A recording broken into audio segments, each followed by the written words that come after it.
Disney Princess, Mulan and the Dragon Race by Kathleen McCollin. The Mulan Festival, also known as the Dragon Boat Festival, was quickly approaching. The celebration took place in China every spring on the 5th day of the 5th lunar month. Mulan's favorite part was the Dragon Boat Race. Each year, Mulan watched the boats from other villages race down the river. This year, Mulan wanted to do more than watch. Our village should enter the race, Mulan told her family. Her father agreed that it would bring honor to the village, but her mother was worried. The village had never taken part in the race before. There's a first time for everything, Grandma reminded her. When Mulan announced her idea, the villagers were hesitant. Mulan recalled Grandma's words. There's a first time for everything, she said. Some of the villagers agreed to join Mulan. They were excited to try something new. Mulan and her teammates painted their boat to match Mushu's fiery red scales and orange belly.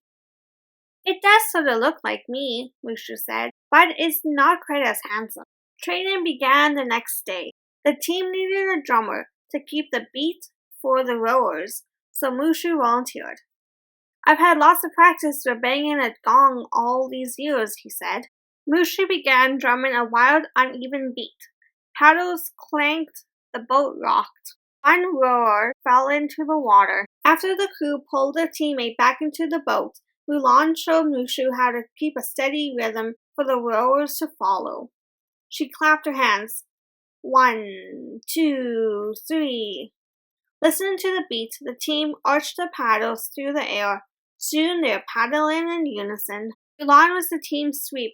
It was her job to steer with a long oar. At first the boat zigzagged, then the rowers heard Mushu's steady bam, bam, bam. They followed the beat and glided easily through the water. After weeks of practice, it was finally the day of the race. Mulan and the team lined up the boat with the others, eager to start. To wake up, each dragon. Red dots were painted onto the eyes. The race began. The dragon boat zoomed away from shore, each drummer pounding out a different rhythm. As other boats whizzed past, Mulan's team struggled to hear Mushu's steady beat. Mulan tried to steer as the waves from the other team slopped against the sides of the boat. She clenched her oar as the boat tipped this way and that. The drum bounced out of Mushu's hands and into the water. He reached out to grab it, but splash! He fell in. Mulan fished Mushu out of the water, but without her steering, the boat crashed into the reeds. Mulan's team slumped in their seats. How could they finish the race without a drum? We can't give up, Mulan told her teammates. It's true that we've never paddled without a drum, but there's a first for everything. Together we can get to the finish line. And I can still give you a steady beat, Mushu said.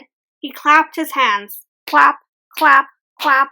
The rowers smiled and lined up their paddles, ready to go. Mulan and her teammates steered the boat back into the river. The rowers paddled through the water to Mushu's beat again and again until they reached the finish line. The crowd on shore greeted Mulan's team with cheers. Although they were the last dragon boat to finish, they were the first to complete the race without a drum. That night, the village threw a party for Mulan and her team. They had tried something new and they hadn't given up. And that was worth celebrating.